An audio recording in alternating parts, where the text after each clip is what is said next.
آج یہودی اور اسرائیل یہ کہتا ہے کہ مسجد اقصی ہماری ہے اور اس کو ہیکل سلیمانی کے نام سے جانتے ہیں اور کہتے ہیں کہ مسجد اقصی کی تعمیر حضرت سلیمان علیہ السلام نے کی تھی اور کہتے ہیں مسجد اقصی ہماری ہے، مسلمانوں کی نہیں۔ حالانکہ اس سے پہلے اس کے بڑے تورات اور انجیل کو پڑھنے والے، سمجھنے والے، ان کے بڑے سارے یہ فیصلہ کر چکے ہیں، مسجد اقصی کی ساری چابیاں حضرت عمر ابن خطاب رضی اللہ تعالیٰ عنہ کے ہاتھ میں دے چکے ہیں۔ ہاں، اس سے پہلے یہود یہ طے کر چکے ہیں کہ مسجد اقصی مسلمانوں کی ہے اور ان کی کتابوں میں ان کو ملا کہ فلسطین اور مسجد اقصی کو آزاد کرنے والے حضرت عمر بن خطاب رضی اللہ تعالیٰ عنہ۔ اور یہ واقعہ بھی پیش آیا، میں مختصر سا واقعہ آپ کو بتا دیتا ہوں۔ ابھی اللہ کے رسول صلی اللہ علیہ وسلم نے اعلان نبوت نہیں کیا، حضرت عمر رضی اللہ تعالیٰ عنہ کی جوانی ہے۔ حضرت عمر اپنے تجارتی قافلے کے ساتھ ملک شام پہنچے۔ شام، عراق اور فلسطین یہ تمام تر پہلے ایک ملک تھا، شام کے نام سے جانا جاتا تھا۔ شام فلسطین پہنچے، وہاں پر اپنے قافلے سے حضرت عمر جدا ہو گئے۔ قافلہ حضرت عمر رضی اللہ تعالیٰ عنہ کے ہاتھ سے نکل چکا تھا اور حضرت عمر مسجد اقصی کی دیوار سے یوں ٹیک لگا کر بیٹھے ہوئے تھے تو حضرت عمر کے سامنے سے ایک نوجوان آتا ہے، عمر کے چہرے کو دیکھ کر کہتا ہے کہ آپ عمر ہیں؟ حضرت عمر نے کہا جی میں عمر ہوں۔ کہا تم خطاب کے بیٹے ہو؟ کہا میں خطاب کا بیٹا ہوں، کیا آپ میری دعوت قبول کرو گے؟ حضرت عمر فرماتے بھائی میں اپنے قافلے سے الگ ہو چکا ہوں، مجھے اپنے قافلے کی تلاش ہے اور آپ دعوت کی بات کر رہے ہیں۔ تو نوجوان کہتا عمر تیرا کون سا قافلہ تھا؟ حضرت عمر نے نشانیاں بتائی، کہا اس نوجوان نے کہا کہ قافلہ میری نظروں کے سامنے یہاں سے نکل چکا ہے اور میرے پاس ابلک نسل کا ایک گھوڑا ہے اور میں اس گھوڑے پر سوار کر کے تجھے اس قافلے سے ملا لوں گا، لیکن شرط یہ ہے کہ تم میری دعوت قبول کرو گے۔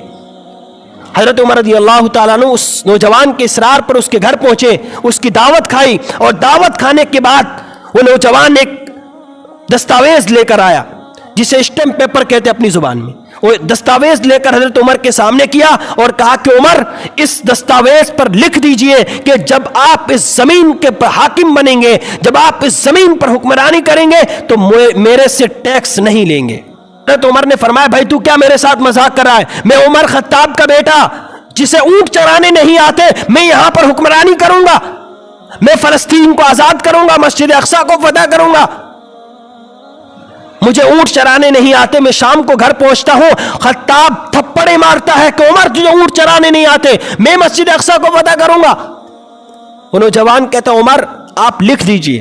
حضرت عمر نے فرمایا بھائی میرے ساتھ مذاق نہ کرو، میرا قافلہ مجھ سے نکل چکا ہے، میرے قافلے کے ساتھ مجھے ملا لو۔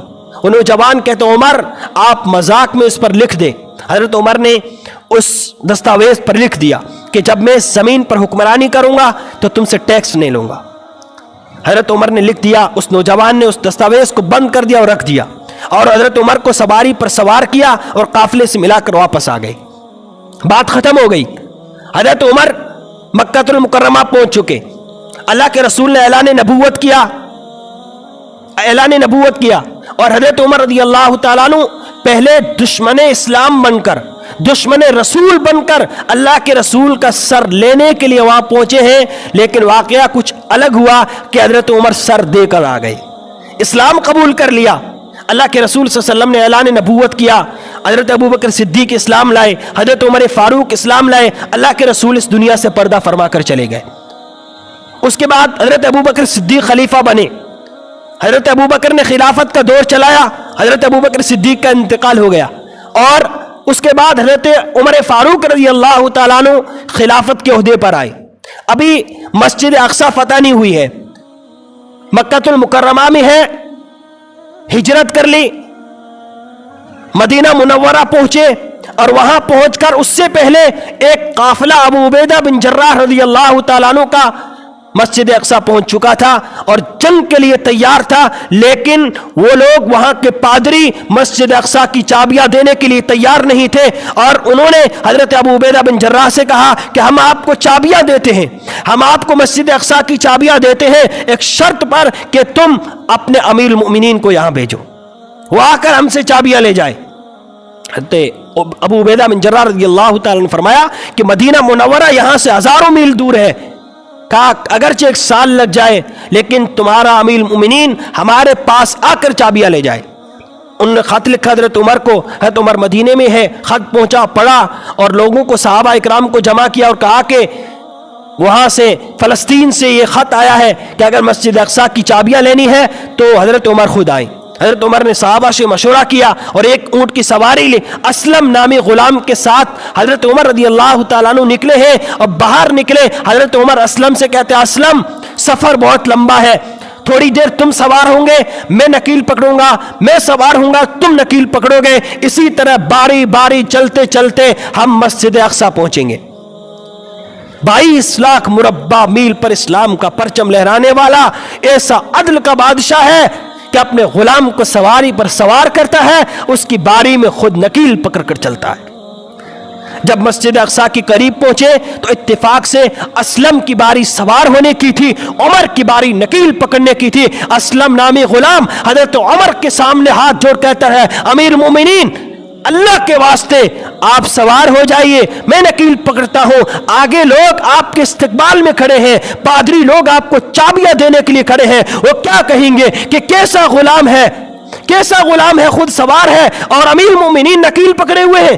حضرت عمر نے فرمایا اسلم ہم ساری روایتی توڑ چکے ہیں، انصاف یہی ہے کہ تم سوار ہوں گے اور میں نکیل پکڑوں گا۔ جب چلتے چلتے چلتے مسجد اقصیٰ کے قریب پہنچے تو وہاں کے پادری نے جب دیکھا تو اسلم نامی غلام کی طرف جھپکے کہ امیر المؤمنین نیچے اتریے۔ اسلم نامی غلام نے کہا کہ امیر المؤمنین میں نہیں ہوں، یہ ہے۔ انہوں نے کہا کہ پہلی نشانی پوری ہو گئی۔ پھر انہوں نے جو جو نشانیاں گنی تھی، کپڑے کے پیون گنے اور جو جو نشانیاں گنی تھی گنی۔ اس کے بعد حضرت عمر رضی اللہ تعالیٰ عنہ کے ہاتھ میں ساری چابیاں دے دی۔ یہ سارے یہود اور ان کی کتابیں یہ بتا چکی ہے، ان کے بڑے یہ بتا چکے ہیں کہ چابیاں مسجد اقصیٰ کی حضرت عمر کے ہاتھ میں دے چکے ہیں اور یہ طے کر چکے ہیں کہ مسجد اقصیٰ مسلمانوں کی ہماری نہیں ہے۔